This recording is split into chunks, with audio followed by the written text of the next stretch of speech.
Taylor Swift just gave us the most heartwarming glimpse into her future as an aunt.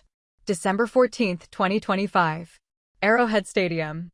The Kansas City Chiefs are taking on the Los Angeles Chargers, and while everyone expected to see Taylor cheering on her fiancé Travis Kelce, what nobody expected was the incredibly sweet moment captured on video.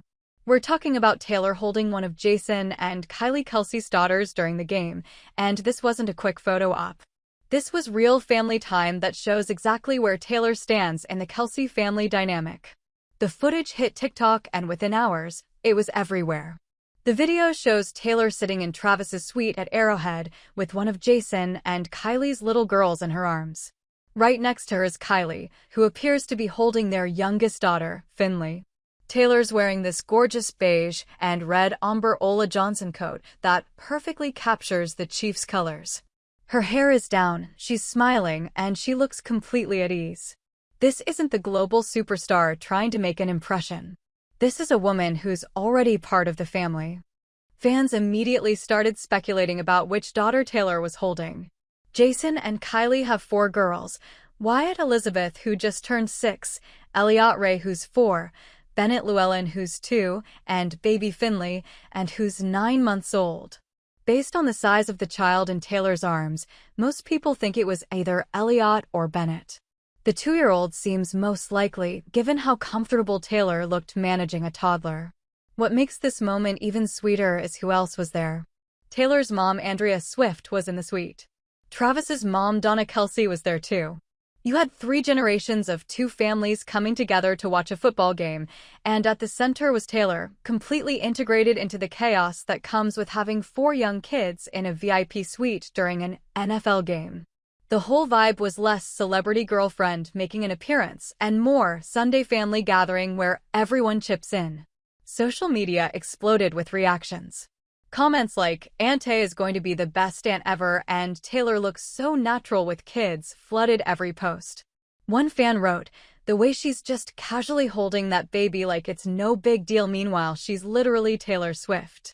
The fan account that originally posted the TikTok captioned it, "Auntie Tay with Kylie at the Chiefs x Chargers game today." Within hours, the video had hundreds of thousands of views. But this isn't the first time Taylor has bonded with Jason and Kylie's daughters. Taylor's relationship with the Kelce kids has been developing steadily for almost 2 years.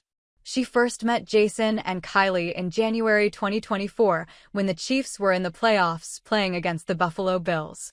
The 3 of them sat together in the suite, and it was the first real public signal that Taylor was being welcomed into the entire Kelce family circle. The real comedy gold came in August 2025 when Taylor made her debut on the New Heights podcast. Taylor told the story of meeting Jason and Kylie's daughters and trying to introduce them to her 3 cats, Meredith Grey, Olivia Benson, and Benjamin Button. Here's where it gets funny. Jason had told his daughters that cats are poisonous. The girls genuinely believed that if a cat touched them, something terrible would happen. Taylor took this as a personal challenge. She said on the podcast, "It was actually really a great challenge, because as soon as I got the kids around the cats, it was my goal to prove to them that they weren't poisonous. And there's no better way to prove that than to just hand them Benjamin, my ragdoll cat who lets humans hold him like he's a baby." She described how she basically used Benjamin as proof that Jason had been lying to his kids. The best part was when she quoted the girls saying, "That's not what our dad said." You could hear Jason laughing in the background, not even denying it. That podcast episode also revealed other details about Taylor's relationship with the family. She talked about attending Easter at Jason and Kylie's house in March 2025, where she helped hide Easter eggs. She mentioned a Mother's Day brunch in Philadelphia in May. And she spoke about how Wyatt, the oldest daughter, is already a huge Swiftie who knows all the lyrics to her songs. This wasn't a celebrity talking about her boyfriend's nieces in some detached way. This was someone who had clearly spent real time with these kids and developed actual relationships with them. Jason opened up about meeting Taylor for the first time, admitting that he wanted to be blacked out drunk because he was so nervous. Here's this Super Bowl champion, a future Hall of Fame center, and he's admitting that meeting Taylor Swift had him more nervous than any football game ever did.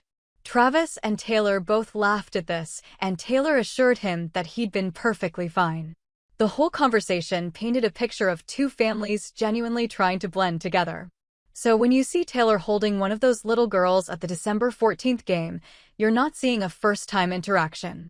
You're seeing the result of nearly 2 years of relationship building, family gatherings, holiday celebrations, and inside jokes about poisonous cats. You're seeing someone who has earned her place in that suite. And that's what makes the moment so special. It's authentic. December 14th wasn't just any random Sunday.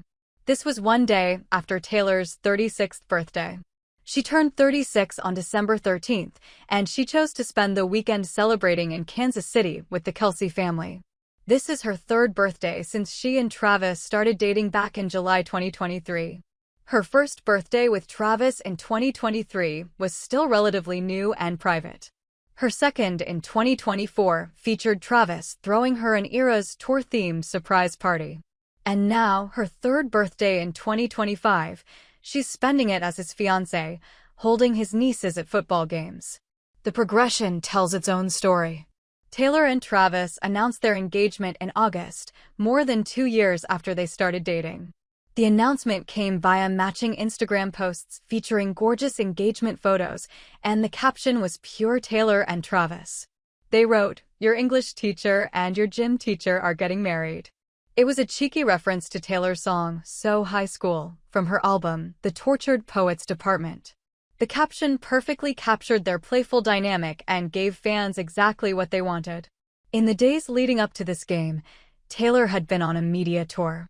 On December 10th, she appeared on The Late Show with Stephen Colbert to promote her Disney Plus docuseries, Taylor Swift, The End of an Era, and the concert film, The Eras Tour, The Final Show, both of which dropped on December 12th.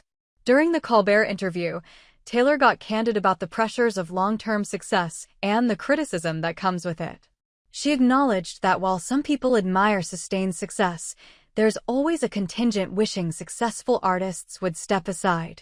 Her response was direct, "I don't want to." That interview also revealed who Taylor leans on when dealing with pressure. She mentioned Stevie Nicks, her longtime producer Max Martin, and then Travis. "I can talk to him about any of this," she said, making it clear that having Travis as a support system has been important. He understands what it's like to perform at the highest level and have millions watching every move. Taylor also reflected on the past year, highlighting 2 major accomplishments. "Getting engaged to the love of my life, getting all my music back," she told Colbert. She used the revenue from the Eras tour to purchase her master recordings, something she'd been working toward for years. "My fans are why I was able to get my music back," she acknowledged. The docuseries gave fans an intimate look at the Eras tour from behind the scenes. There were personal moments featuring Travis throughout, including audio of their phone calls while he was in Europe and she was performing in different cities. One sweet moment came when Travis called after one of her Wembley Stadium shows saying, "That crowd was insane, Tay." Like, absolutely insane. The documentary showed a relationship built on mutual respect and genuine admiration for each other's work. After all that media activity, Taylor showing up at Arrowhead on December 14th felt like the perfect way to close out her birthday weekend. But the game itself was rough for Chiefs fans. Kansas City lost to the Los Angeles Chargers 16-13, dropping their record to 6 wins and 7 losses. For a team that had won back-to-back Super Bowls, this season has been a struggle. Their playoff hopes are shrinking, with only about an 11% chance of making the postseason. That's what made Taylor's presence even more meaningful. She wasn't there for glory or celebrating another win.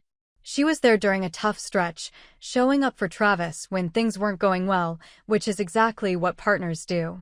After the game, fan footage showed Taylor leaving the suite looking disappointed but composed. It's the kind of moment that doesn't make huge headlines, but speaks volumes about character. The Kelce parents had glowing things to say about Taylor after her New Heights podcast appearance. Donna Kelce told People magazine that watching Taylor and Travis interact was authentic and very loving. Ed Kelce echoed that sentiment, saying, "It was great to see them go back and forth. They're 2 people obviously very much in love." Coming from the parents, those statements carry weight. They've seen Travis in relationships before, and they believe what Taylor and Travis have is real. The multi-generational gathering at the December 14th game showed how deeply these two families have become intertwined. Andrea Swift and Donna Kelce have been spotted together at multiple games, and reports suggest they've become genuinely friendly. They've grabbed dinner together and text about game times and logistics. Scott Swift, Taylor's dad, has also been seen at games with Ed Kelce, and apparently they get along great. The fact that both sets of parents are not just tolerating each other, but actually enjoying spending time together makes everything easier. The fan reactions to the game footage were incredible. One comment read, "This is what happiness looks like. Not the sold-out stadiums or the awards. This. Family." Another said, "Taylor Swift holding a toddler at a football game is the content I didn't know I needed, but now I can't stop watching." And perhaps most tellingly, one fan wrote, "She looks so comfortable and natural. That baby has no idea they're being held by one of the most famous people on the planet, and that's beautiful." Some fans also pointed out Taylor's body language in the video. She wasn't stiff or awkward. She was bouncing the toddler slightly, keeping them entertained, clearly comfortable with the weight and energy of a 2-year-old. People who work with children professionally commented that her positioning showed someone who either has experience with kids or is a natural. The comfort level was obvious. That leads to inevitable speculation about Taylor and Travis's future. They got engaged in August. They've been together for over 2 years. They clearly adore each other, and both have talked openly about wanting the relationship to lead to marriage and potentially children. But when will the wedding actually happen? There have been rumors about a summer 2026 wedding, possibly in Rhode Island where Taylor owns beachfront property.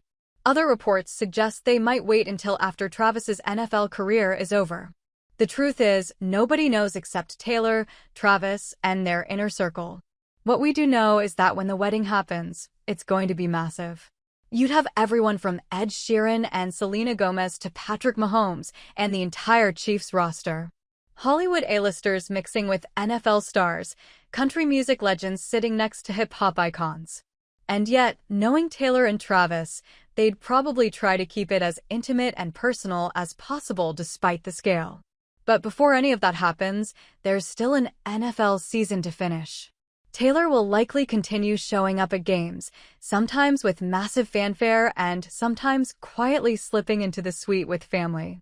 She'll continue building her relationship with Jason and Kylie's daughters, probably creating more adorable moments that send social media into a frenzy. And she'll keep being the supportive partner that she's proven herself to be through wins and losses, through media scrutiny and public pressure. The December 14th moment of Taylor holding one of the Kelce girls represents something bigger than just a cute video. It represents the merging of two families, the deepening of a relationship that started with a friendship bracelet at an Eras Tour concert and has evolved into something real and lasting. It shows Taylor Swift not as the untouchable global superstar, but as someone building a life with someone she loves, integrating into his family, forming bonds with his nieces, spending time with his parents and brother and sister-in-law. Social media is still buzzing about it days later. Fan accounts are still sharing the video. People are still commenting with heart emojis. And somewhere in all of that noise, Taylor Swift is probably just living her life, planning her wedding, working on new music, and yes, practicing her Andy skills with 4 energetic little girls who probably don't fully understand how famous their future aunt is and definitely don't care. To them, she's just Aunt Tay, the lady who proved cats aren't poisonous and who gives the best hugs in the VIP suite at Arrowhead Stadium. So what do you think? Is Taylor Swift going to be the cool aunt who spoils the Kelce girls with concert tickets and backstage passes? Or is she going to be the responsible aunt who helps with homework and gives life advice? Probably both, honestly. Drop your thoughts in the comments. And if you enjoyed this deep dive into the sweetest moment from the December 14th Chiefs game, make sure to like this video and subscribe for more celebrity and sports content. Thanks for watching, and I'll see you in the next one.